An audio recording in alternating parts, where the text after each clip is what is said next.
The hallway smelled of old plaster and cigarette smoke, the kind that clings to walls long after the fire dies. Harlem was loud outside, sirens, laughter, music leaking from windows, but in here, the world had narrowed to a strip of yellow light and 3 men blocking the exit. Bumpy Johnson didn't step back. They fanned out slow, coats parting just enough to show steel. First click. A revolver chamber turning like a clock striking midnight. One of them grinned, teeth flashing in the dark. He talked big, words soaked in whiskey and arrogance, lacing threats with slurs he thought would cut deeper than bullets. Bumpy's face didn't move. Second click. Another cylinder locking into place. The sound echoed off the narrow walls, crisp and mechanical. The men fed off each other's noise, laughing too loud, shoulders loose, mistaking volume for power. Chaos trying to convince itself it was in control. Bumpy adjusted his hat slightly. Not nervous. Precise. His eyes moved once, measuring distance, angles, breath. Silence wrapped around him like armor. He let them talk. Let them believe this was their moment. One stepped closer, pressing the barrel toward Bumpy's chest, daring him to flinch. The hallway felt tighter now, air thinner. Outside, a car rolled past, bass humming through the brick. Life continuing, unaware. Bumpy exhaled slowly. Patience had always been his weapon. Men who rushed usually ended up buried by their own noise. The third man cocked his gun. Third click. And in that sharp metallic echo, something shifted. The echo faded and with it, the laughter. Silence pressed into the hallway, thick and waiting. Even the men with the guns felt it. The one in the center cleared his throat, stepping forward like a preacher about to deliver judgment. His revolver hovered inches from Bumpy's chest. "On your knees," he said, loud enough to make it sound official, mocking enough to make it personal. "You surrender now, or we paint this hallway with you." The other 2 smirked, feeding on the performance. They wanted him small. Wanted him desperate. Wanted the legend of Harlem to bow under flickering light and cheap threats. Bumpy didn't move. Then, almost imperceptibly, the corner of his mouth lifted. It wasn't bravado. It wasn't defiance. It was recognition. The man holding the gun faltered for half a second. Long enough to notice Bumpy wasn't looking at him anymore. He was looking past him. Past all of them. A draft slipped through the stairwell door behind the rivals, cool air brushing the back of their collars. One of them shifted his weight, suddenly aware of how narrow the hallway really was. Bumpy had walked into this building knowing the layout. Knowing who owed him. Knowing which door stayed unlocked after midnight. Men like these believed in ambushes. Bumpy believed in preparation. "Go on," the gunman snapped, louder now. "Make your choice." Bumpy's eyes lowered briefly as if considering it. But he'd made his choice hours ago. Somewhere beyond the thin walls, a floorboard creaked. The men heard it. Bumpy didn't blink. The ultimatum hung there, fragile now. And the question wasn't whether he would surrender. It was whether they realized they were already surrounded. In the tight corridor, with 3 guns pointed his way, Bumpy wasn't thinking about dying. He was thinking about Harlem. About the blocks north of 125th where kids ran errands for men who didn't look like them. About storefronts squeezed for tribute by outsiders who treated the neighborhood like a temporary score. About the way certain bosses said his name with a smirk, as if calm meant weak. This hallway wasn't an ending. It was a hinge. If he walked out of here the right way, the balance would tilt. The loud men would learn the cost of underestimating quiet ones.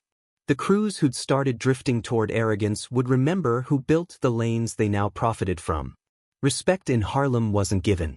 It was demonstrated. Bumpy's jaw tightened slightly, not from fear, but from memory. He had watched rivals expand too fast, leaning on borrowed muscle and reckless talk. They mistook chaos for momentum. They mistook cruelty for authority.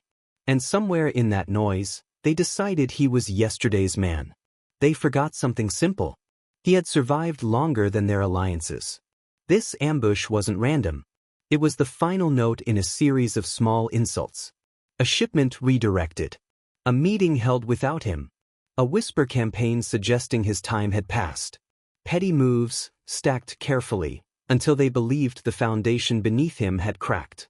They never understood the foundation was patience. If he won tonight, and he intended to, the message would travel faster than any bullet. Harlem would shift. The shadows would realign. And the men who set this trap would become the example others studied. Because weeks earlier, at a card table thick with cigar smoke, one of them made a decision that sealed all their fates. Before the hallway, before the guns, there was a man who mistook opportunity for destiny. He arrived in Harlem loud. Tailored suits, imported liquor, a smile too wide to be trusted. He learned quickly which doors opened with money and which opened with fear. The neighborhood was changing, he said. Time for new management. He built his rise on fractures already there. Paid certain officers to look elsewhere. Backed smaller crews who felt ignored. Promised protection to shop owners, then quietly raised the price once they depended on him.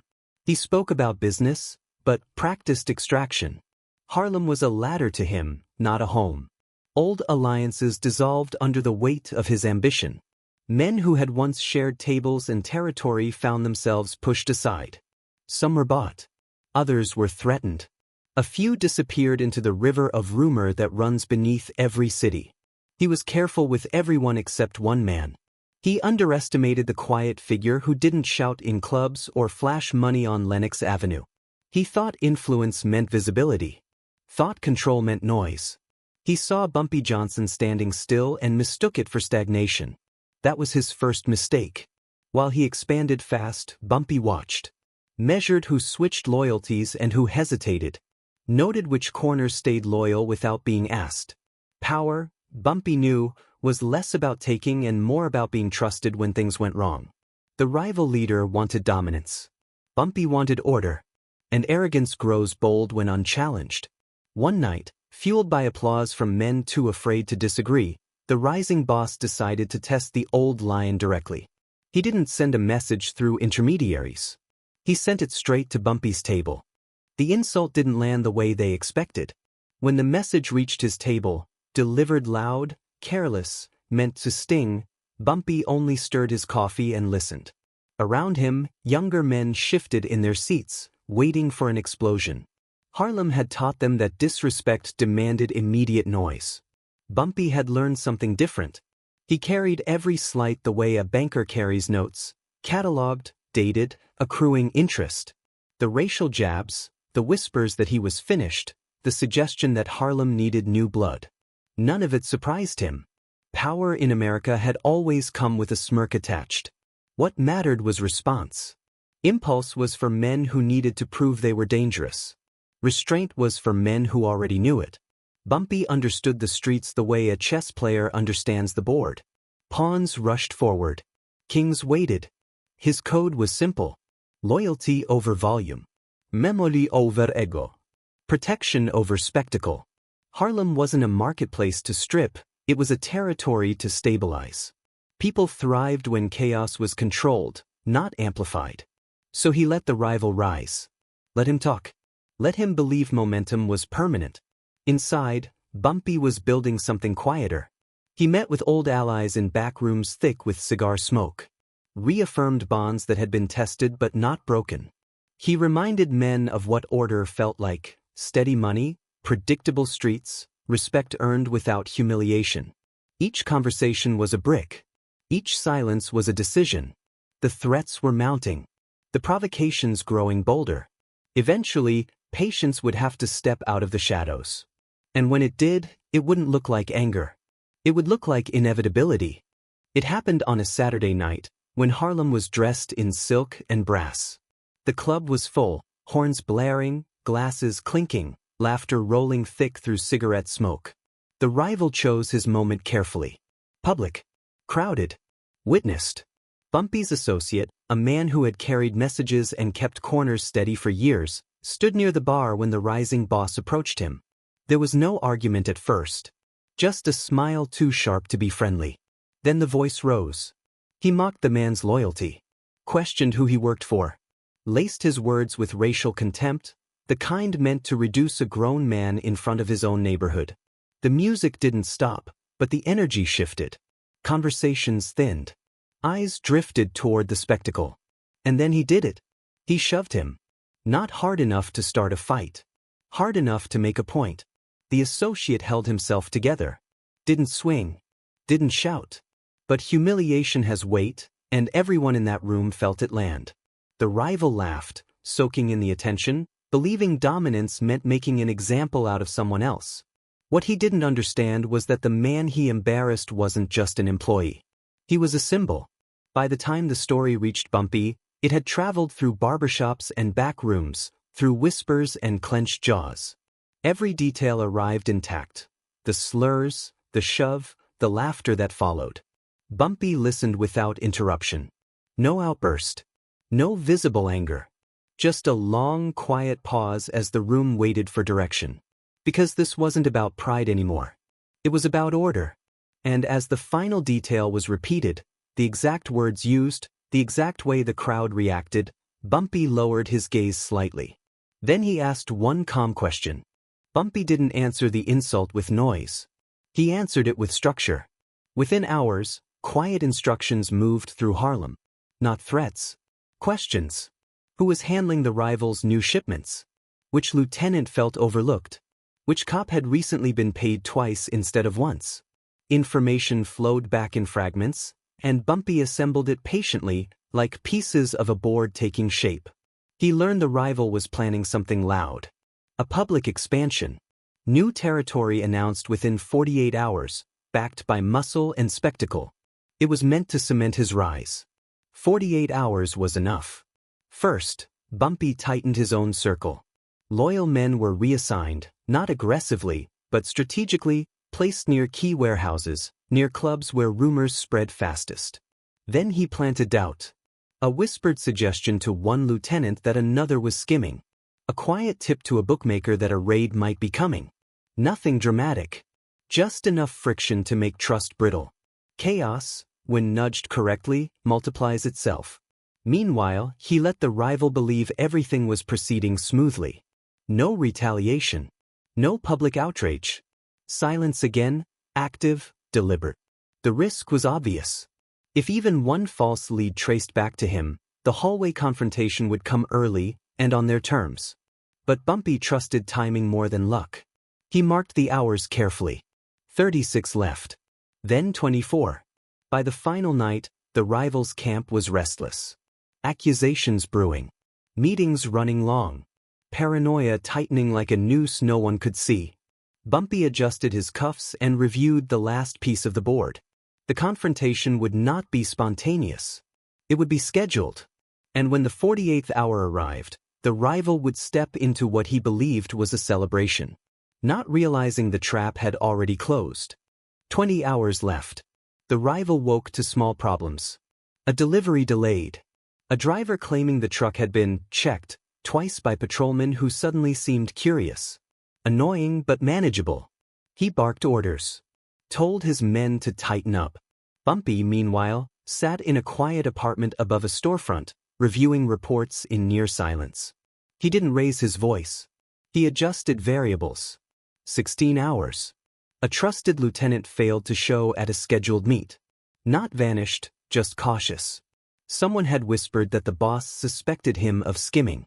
Seeds Bumpy planted were beginning to bloom. Suspicion spread faster than loyalty ever could. 12 hours. Two of the rival's smaller crews started arguing over territory lines that had never been disputed before. Old grievances resurfaced, nudged gently by anonymous reminders. The rival scrambled, trying to put out fires he didn't understand had been lit intentionally. Bumpy moved one more piece. He redirected a key shipment, not stealing it, not yet. Just misrouting it long enough to create doubt about who had access to the schedule. The rival's inner circle tightened into paranoia. Meetings turned heated. Voices rose. Accusations flew. Calm versus chaos. Bumpy remained still. Ate dinner slowly. Checked his watch once. 6 hours.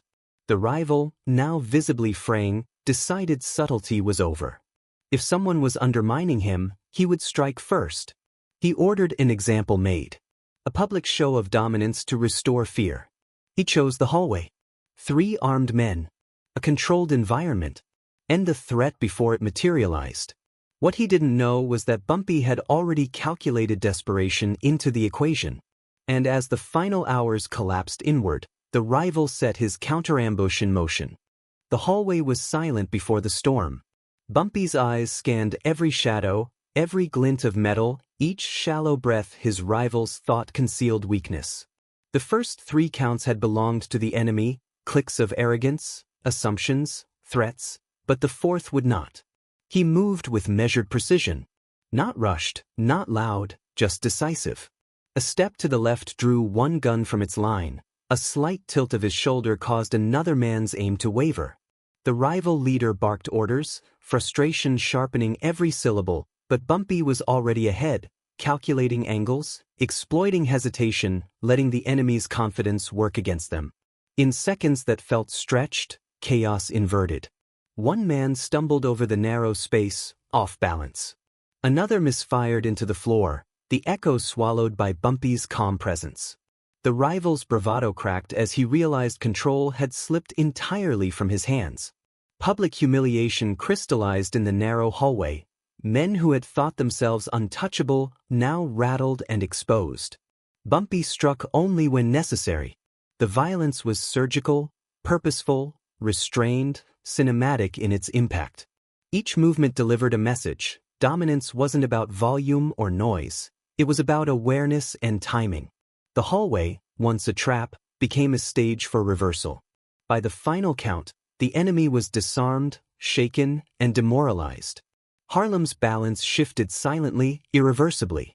The men who had mocked, humiliated, and underestimated him now carried the memory of that night like a warning etched into bone. Bumpy straightened his hat, exhaling slowly, letting the adrenaline fade. Power had been reclaimed, respect restored, vengeance exacted. But in the quiet aftermath, he knew every action carried consequences. The street watched. Allies recalculated. And somewhere beyond the hallway's walls, the story of the 4th count would ripple outward, marking the rise of the man who moved through silence and left chaos in his wake. The hallway was empty now, echoes of conflict fading into the brick and mortar of Harlem. Bumpy stepped out slowly, letting the night air brush his face, the city humming around him as if acknowledging the shift. Silence had carried him this far, and silence marked the victory. Men in corners whispered his name differently after that night, not with fear alone, but with recognition. Loyalty was reinforced, betrayal discouraged, and every action had a consequence. Bumpy's triumph wasn't loud. It didn't need to be. Power, he had shown, was measured in restraint, calculation, and the patience to let arrogance collapse under its own weight. The rival who had once strutted through streets like a conqueror now existed as an example, overreach punished, disrespect remembered. Others in Harlem took note. Deals were reconsidered, alliances reevaluated. Bumpy's influence spread quietly but unmistakably, like ink bleeding through paper. Subtle, irreversible, permanent. He returned to his routines with the same calm endurance that had carried him through every slight, every threat, every calculated trap. A nod here, a measured word there, a glance that reminded men what order looked like. No spectacle, just the unshakable certainty of a man who knew the rules and enforced them without hesitation. Time passed. Neighborhoods evolved. Rivals came and went. Yet the corridors Bumpy had walked, the tables where he had played, the whispers of his victories, they lingered. Respect in Harlem was no longer aspirational, it was codified through his actions. And as the city moved around him, Bumpy remained steady, a quiet center amid a turbulent era. His legacy was not only survival but mastery, a demonstration that true power was earned in silence, maintained with patience, and remembered long after the echoes of violence faded. Harlem had learned the lesson: betray, and you pay. Respect, and you endure.